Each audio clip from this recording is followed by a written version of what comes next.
Radio North 98. Η ραδιοφωνική σου πηξίδα στην ενημέρωση. Καλημέρα κύριε Μωσή, κύριε Αγγέλη. Πώς είναι τα πράγματα εκεί στις ΣΕΡΕΣ? Είναι καλύτερα ή χειρότερα? Τα πράγματα εδώ στις ΣΕΡΕΣ είναι πολύ δύσκολα. Θα λέγα σχεδόν τραγικά μέχρι πριν λίγες μέρες τουλάχιστον.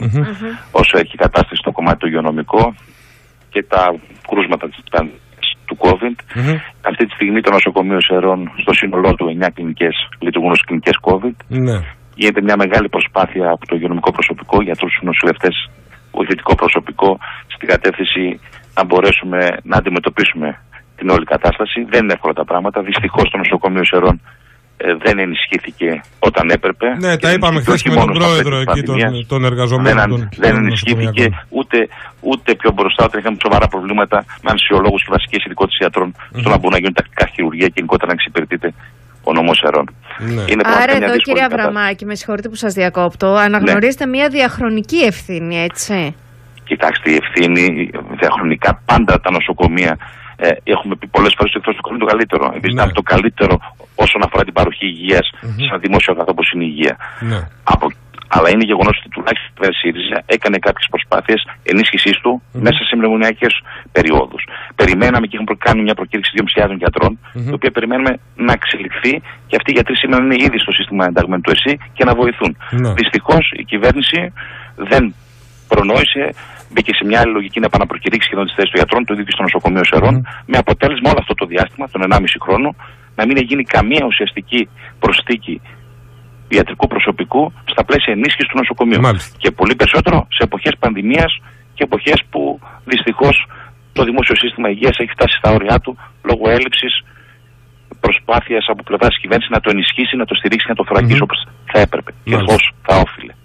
Κύριε Βραμάκη, επειδή είστε και σεραίος και αντιλαμβάνεστε, βλέπετε και εμείς ξεκινήσαμε καταρχήν να δούμε τι γίνεται αυτή τη στιγμή και πού είναι τα προβλήματα και τι πρέπει να αναδείξουμε, αλλά αντιλαμβάνεστε ότι σε μια περίοδο στην οποία είναι και ζητούμενο από την αντιπολίτευση να αναδεικνύει τέτοια ζητήματα όπως αυτά που θέτεται και να πιέζει η αντιπολίτευση και να πέφτουν εκεί τα φώτα της πίεσης του να γίνει το καλό καλύτερο ή το κακό να διορθωθεί και να πάμε σε μια...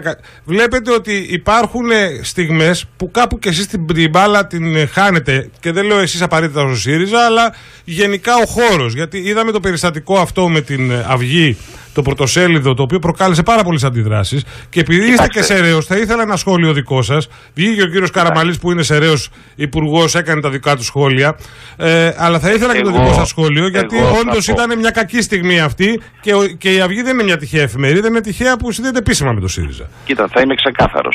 Η Αυγή πραγματικά στον τρόπο που επικοινώνησε και αναπαρήγε το σχετικό ρεπορτάζ τηλεόρασης και την αναφορά στους τάφους που ανοίγουν στα κημητήρια, ήταν λάθος ο τρόπος προσέγγισης και ανάδειξης του θέματος. Είναι ξεκάθαρο. Αυτό το αποδέχτηκε η ίδια, γι' αυτό και εγκαίρως προσπάθησε και το διόρθωσε.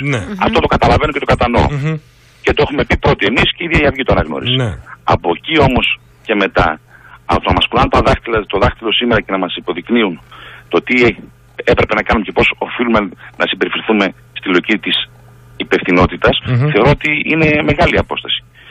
Η Νέα Δημοκρατία, η κυβέρνηση και οι κυβερνητικοί βουλευτές στο νομό έχουν σαφέστατη ευθύνη στην κατεύθυνση μη ενίσχυσης του νοσοκομείου.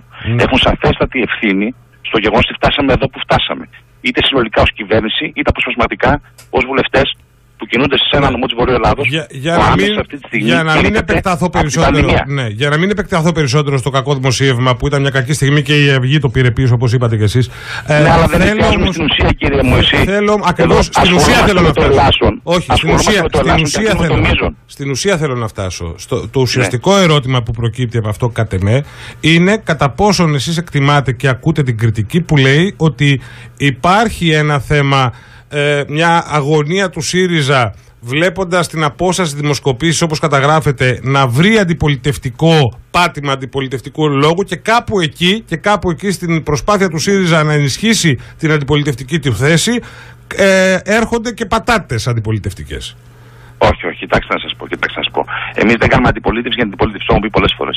Ασκούμε υπεύθυνη αντιπολίτευση ειδικά σε βασικά θέματα όπως είναι τα θέματα εξωτερικής πολιτικής και πολύ περισσότερο το θέμα της δημόσιας υγείας και της πανδημίας που έχει εσκύψει, με όποιες συνέπειες έχει σε οικονομικό επίπεδο. Άρα από εμάς μακριά αυτές τις λογικές. Δεν πιστεύω ότι ούτε λαϊκίζουμε, ίσα-ίσα με προτάσεις και επιχείρηματα στο δημόσιο διάλογο, έχουμε να αντιπαρατεθούμε με την κυβέρνηση και καταγγέλνουμε τις ολιγορίες και την αργαμία της αντιμετωπίσει αυτή την κρίση. Από εκεί ύστερα στη Βόρεια Ελλάδα, κύριε Μωυσή, γιατί ζούμε εδώ, υπάρχουν σαφέστατες ευθύνες. Αναγκάστηκε στην τριπτολογία του προχθές ο κύριος Μητσοτάκης να παραδεχτεί ότι κάτι δεν πήγε καλά στη Βόρεια Ελλάδα. Καλά, προφανώς κάτι δεν πήγε καλά στη Βόρεια Ελλάδα. Μ' ακούτε, σας παρακαλώ, αφήστε να ολοκληρώσω. Να αφήσει σαφέστατες αιχμές για την τοπική αυτοδιοίκηση και τις αποφάσεις της, είτε αφορά τον εξιασμό του Αγίου Δημητρίου, του Αγίου Δημητρίου στη Θεσσαλονίκη, είτε αφορά μια σειρά από άλλες αποφάσεις που πάρθηκαν είτε κεντρικά είτε σε περιφερειακό επίπεδο. Εδώ έχει σκύψει μια κόντρα, και αυτό το βάζετε κάτω του χαλί και ασχολείστε σήμερα την Αυγή, όχι εσείς προσωπικά, γενικότερα τα κεντρικά μέσα μαζικής ενημέρωσης, όσον αφορά τη χθεσινή δήλωση του κ. Τζικώστα, ο οποίος εμέσως πριν σαφώς μίλησε για ολιγορία και για μέτρα που έπρεπε να πάρθουν και μπροστά. Εδώ έχει αρχίσει μια κόντρα για το ποιος φταίει. Φταίει η κυβέρνηση κεντρικά, και μιλάω για το Υπουργείο Υγείας, ή γενικότερα ο κύριος Χαρδαλιάς με τον τρόπο αντιμετώπισης μέσω όλης αυτής της κατάστασης, για αυτά είναι οι περιφερειακοί άρχοντες, τοπικοί ταγοί και πολιτικοί παράγοντες της Δημοκρατίας στο νομό Θεσσαλονίκης και γενικότερα στη Βόρεια Ελλάδα, γιατί φτάσαμε εδώ που φτάσαμε. Η Βόρεια Ελλάδα αυτή είναι μια υγειονομική βόμβα. Αυτή τη στιγμή τα νοσοκομεία της Θεσσαλονίκης και όχι μόνο, και των Σερών, είναι στα όρια τους. Πάμε για επίταξη κλινικών και έχουμε θέμα και εκεί. Και ασχολούμαστε με την έγραψη Αυγή και όχι με τα σοβαρά προβλήματα που αντιμετωπίζει η κοινωνία και γενικότερα στα πλαίσια της οικονομικής κρίσης και γενικότερα της κρίσης πολύπλευρης στην οποία ζούμε. Κυρία Αβραμάκη, να σας πω κάτι που επίσης είναι πάρα πολύ σημαντικό και για τις μέρες που ζούμε και για την κοινωνία και για όλους μας. Εμείς φιλοξενήσαμε πριν από 2 μέρες εδώ έναν γιατρό από το νοσοκομείο Βέρειας, ο οποίος μας είπε, και δεν είναι αλήθεια, στη Βέρεια υπάρχει ένα δεύτερο κτίριο που θα λειτουργεί, που ο σκοπός του ήταν να λειτουργήσει συμπληρωματικά στο πρώτο. Λοιπόν, ένα στολίδι πραγματικά δεν λειτουργήσε ποτέ. Ήταν να λειτουργήσει το 2016, δεν λειτουργήσε ποτέ. Προσπαθούν να το λειτουργήσουν τώρα άρον-άρον. Και θα σας πω εγώ για την Κοζάνη που έμαθα χθες, γιατί δεν ήξερα. Δεν έχει μονάδα εντατικής θεραπείας καν. Έχει μηχανήματα, είναι εξοπλισμένη και δεν έχει μονάδα εντατικής θεραπείας. Ναι, αυτό έχει να κάνει με τη διαχρονικότητα όμως. Έχει να κάνει με τη διαχρονικότητα. Εγώ αποδέχομαι στα πλαίσια ενός τόσου θέματος που απασχολεί την κοινωνία και αφορά τη δημοσιογεία ότι γίνανε όλα σωστά και όλα γίνανε καλώς. Αλλά εδώ έχουμε μια έκτακτη ανάγκη. Και αυτή η κυβέρνηση φυσίκασε από την πρώτη φάση πανδημίας στη δεύτερη και δεν έκανε αυτό που έπρεπε να κάνει στα πλαίσια αυτοράκησης του Εθνικού Συστήματος Υγείας. Δεν είναι ότι δεν έκανε αποσύλληψη γιατρών και νοσηλευτών. Είναι ότι δεν προχώρησε καν αυτό που είπατε. Οι δωρεές. Έχουμε εκατομμύρια δωρεές που λιμνάζουν. Πού είναι όλα αυτά που είναι στη διάθεση του νοσοκομείου και του Εθνικού Συστήματος Υγείας? Πού είναι όλες αυτές οι προσφορές που γίνανε και οι δωρεές από φυσικά πρόσωπα, εταιρείες, στην κατεύθυνση να ενισχύει το σύστημα υγείας? Θέλουμε να ξέρουμε. Γι' αυτό και με ερωτήσεις έχουμε επανέλθει και απαντήσεις δεν έχουμε πάρει πιστικές από πλευράς της κυβέρνησης. Εσείς συμφωνώ μαζί σας ότι το ζητούμενο είναι να πέσει όλο το βάρος και όλος ο εξοπλισμός που απαιτείται μαζί με τη στελέχωση αντίστοιχων ειδικά των μονάδων ΜΕΘ με εξειδικευμένο προσωπικό. Σήμερα ζούμε τα γελαστικά πράγματα. Στο φιλότιμο και στον πατριωτισμό του Έλληνα προωθείται. Φύγανε οι νοσηλεύτριες από την Κρήτη και την Λέσβο για να έρθουν στη Θεσσαλονίκη να ενισχύσουν το σύστημα. Έτσι θα πάμε. Πού είναι η κρατική μερίμνα, η κρατική παρέμβαση σε αυτό το κομμάτι? Λοιπόν, ασφαλώς κύριε Αβραμάκη, το ένα ζητούμενο είναι αυτό. Το άλλο ζητούμενο είναι για το πώς οργανωνόμαστε να πετύχουμε άλλα πράγματα που έχουν σχέση με την πανδημία και εννοούμε και την οικονομία και την εκπαίδευση. Εμείς εδώ ας πούμε σηκώνουμε εκεί το θέμα της τηλεκπαίδευσης, ό,τι και να πείτε έχετε δίκιο. Να πούμε τώρα. Έτσι. Δηλαδή εδώ ζούμε πράγματα τα οποία είναι να γελάς και να κλαις. Αν είναι τόσο σοβαρή κατάσταση πραγματικά δεν ξέρω το θέμα είναι όμως να αναδειχθούν, δηλαδή αντί να παίζουμε ένα μπαλάκι του τι γίνεται με την τηλεκπαίδευση, και το θέμα είναι να αναδειχθούν τα ζητήματα εκείνα που δεν επιτρέπουν την τηλεκπαίδευση να δουλέψει σωστά και πώς θα δουλέψει σωστά. Συμφωνώ. Και να αποδοθούν και ευθύνες. Και να αποδοθούν και ευθύνες. Αυτό που λέτε όμως δεν είναι απόρρια μιας ανευθυνότητας, μιας ανεπάρκειας του επιτελικού κράτους της Δημοκρατίας, η οποία και σε αυτό το θέμα κατάφερε να κάνει μπάχαλο όσον αφορά την τηλεκπαίδευση ή τη Το που γίνανε μπάχαλα υπάρχουν σε πολλά επίπεδα και υπάρχουν διαχρονικά, ξαναλέμε, μπάχαλα. Το θέμα είναι να γίνονται επικεντρωμένα, να αναδειχθούν ζητήματα. Σωστό. Σε κάτι κακό που συνέβαινε επί κυβέρνηση ΣΥΡΙΖΑ, ακούστε με. Σε κάτι κακό που συνέβαινε επί κυβέρνηση ΣΥΡΙΖΑ, αναδεικνόταν πολύ περισσότερο το θέμα, γινόταν πραγματικά η τριχιά. Και σήμερα βλέπουμε στα πλαίσια της διακυβέρνησης της Δημοκρατίας των λαθών, των παραλήψεων που έχει σε όλο το κομμάτι της δραστηριότητας, είτε οικονομικής είτε τη αντιμετώπιση υγειονομικής κρίσης ή των εθνικών θεμάτων. Βλέπω μια προσπάθεια συμψηφισμών ή εσείς τι κάνατε ή είναι διαχρονικό πρόβλημα. Ναι, είναι διαχρονικό πρόβλημα, αλλά σήμερα κυβερνάνε αυτοί και οφείλουν να δώσουν λύσεις. Αν δεν μπορούν, να μας το πούν. Ναι, όχι, να σας πω ποια είναι η διαφορά. Είναι η διαφορά όταν είμαστε περίπου 1,5 χρόνο μετά την διακυβέρνηση, γιατί είμαστε σχεδόν 2 χρόνια. Έτσι, πλησιάζουμε 2 χρόνια. Έχουμε έτσι, μετά τη διακυβέρνηση του ΣΥΡΙΖΑ. Δεν είναι πολύ μεγάλη η απόσταση σε πολιτικό χρόνο. Και έχει να κάνει αυτό και με την αξιοπιστία, αν θέλετε. Γι' αυτό καμιά φορά βλέπετε και τους δημοσιογράφους να μιλάνε για τη διαχρονικότητα κάποιων ζητημάτων. Δηλαδή, όταν επίκεντρο, ας πούμε, όταν ένας πόλος βασικός αντιπολιτευτικής φωνής για όσα συμβαίνουν σήμερα, που υπάρχουν κακώς κείμενα, είναι ας πούμε ο Παύλος ο Πολάκης, ο οποίος αναδεικνύεται. Δεν έχουμε δαιμονοποιήσει τον Παύλο τον Πολάκη. Όχι, δεν πάω σε δαιμονοποίηση. Ακούστε προσεκτικά τι θα σας πω. Ναι. Μιλάμε για τον Παύλο τον Πολάκη. Θα το έλεγα οποιοδήποτε και αν ήταν υπουργός υγείας, γιατί τον ονομάτισε ο γιατρός, ο επικεφαλής της παθολογικής κλινικής της Βέρειας για το θέμα του νοσοκομείου της Πτέρυγας, εκείνη που έχασκε, που είναι κουφάρι επί 4 χρόνια. Γιατί είχε εκπέσει τότε ο Καλογρίτσας, εκείνη την περίοδο είχε χρεοκοπήσει, και αντί να βρεθεί λύση για να γίνει το νοσοκομείο, ψάχνανε να δούνε. Καταλάβατε άλλα θέματα. Ο Παύλος ο Πολάκης και ο Ανδρέας ο Ξανθός έχουν δώσει λύσεις στο Εθνικό Σύστημα Υγείας, και αν πραγματικά η κυβέρνηση θέλει να αντιπολιτευτεί την αντιπολίτευση, θεωρώ ότι ο δημόσιος τομέας υγείας δεν είναι προνομιακός χώρος. Ο κόσμος και οι άνθρωποι που το υπηρετούν το σύστημα από μέσα γνωρίζουν ποιοι ήταν αυτοί που βάλαν πλάτη και στήριξαν στα δύσκολα τη δημόσια υγεία. Οι άνθρωποι που επέβαλαν το 5€, οι άνθρωποι που πετάξαν εκτός εθνικού συστήματος υγείας τους ανασφάλιστους, οι άνθρωποι που σε κάθε ευκαιρία δηλώνουν τον φιλελεύθερο δόγμα τους για την υγεία και λέγανε ότι πρέπει να κλείσουν νοσοκομεία, χαρακτηριστικά όπως έλεγε ο κ. Παπαδημητρίου, σημερινός βουλευτής, ή ο Πορτοσάλτη το συμπλήρωνε, να γκρεμιστούν. Οι άνθρωποι που έλεγαν ότι θα φύγουν γιατροί και πρέπει να φύγουν γιατί λιμνάζουν και είναι πλεονάζοντες, δεν μπορούν να μας κουνάνε το δάχτυλο μας και να μας κάνουν κριτική για το κομμάτι της δημόσιας υγείας. Η κυβέρνηση σας βρει άλλο πεδίο να αντιπολιτευτεί την αντιπολίτευση. Είναι ξεκάθαρο αυτό. Ωραία. Κύριε δεν ξέρω αν έχω χρόνο. Πρέπει να κάνω μια αναφορά στους βουλευτές του νομού. Να κάνετε. Γι' αυτό έτσι ξεκίνησα, γιατί της κυβέρνησης δεν μπορούν να μας κουνάνε το δάχτυλο και να μας τρίχουν τις ευθύνες. Είναι οι ίδιοι βουλευτές σήμερα ως κυβέρνηση, οι οποίοι ξαναεξαγγέλουν τα έργα τα οποία η κυβέρνηση ΣΥΡΙΖΑ δρομολόγησε στο νομό. Είναι οι ίδιοι βουλευτές που αφήσαν το νοσοκομείο όπως το αφήσαν και το ΕΚΑΒ με 6 ασθενοφόρα και πληρώματα χωρίς στολές. Και είναι οι ίδιοι βουλευτές. Βλέπετε τώρα. Τα 6 ασθενοφόρα, αυτή η εικόνα που περιγράφεται, είναι μια εικόνα που τον Φεβρουάριο που ξεκίνησε η πανδημία την είχατε κληροδοτήσει όμως. Και είχαν προηγηθεί 5 χρόνια, κύριε μου, εσύ, ο λαός δεν έχει κοντή μνήμη. Ακριβώς.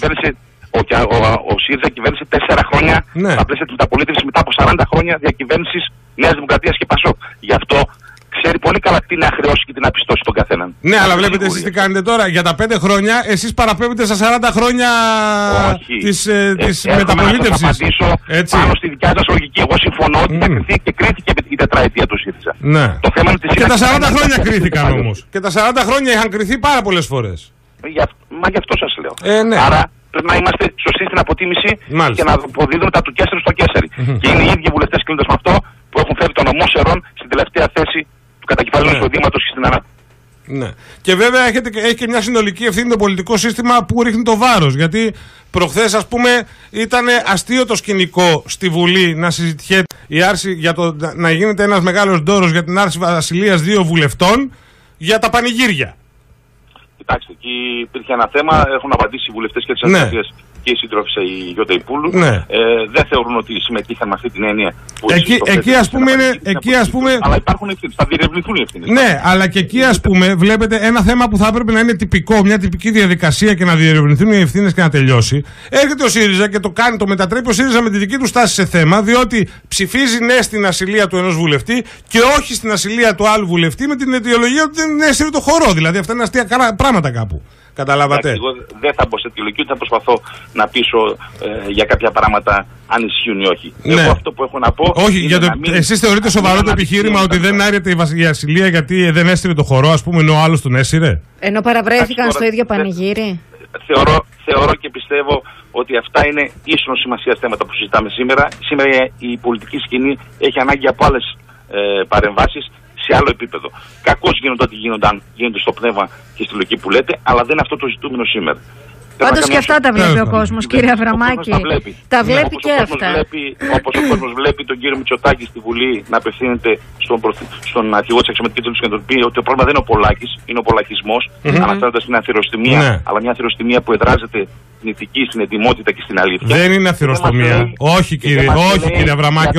Αν πάτε σε αυτό το ζήτημα, ο πολακισμός δεν είναι αθυροστομία. Ο πολακισμός είναι μια λογική που λέει ότι εμείς είμαστε, εγώ είμαι το κράτος και σας έχω όλους και ότι όταν ξανάρθουμε θα φέρουμε 4.000 δικαστές και άλλη φορά θα είναι αλλιώς. Είναι πολλά πράγματα ο πολακισμός. Δεν είναι μόνο η αθυροστομία.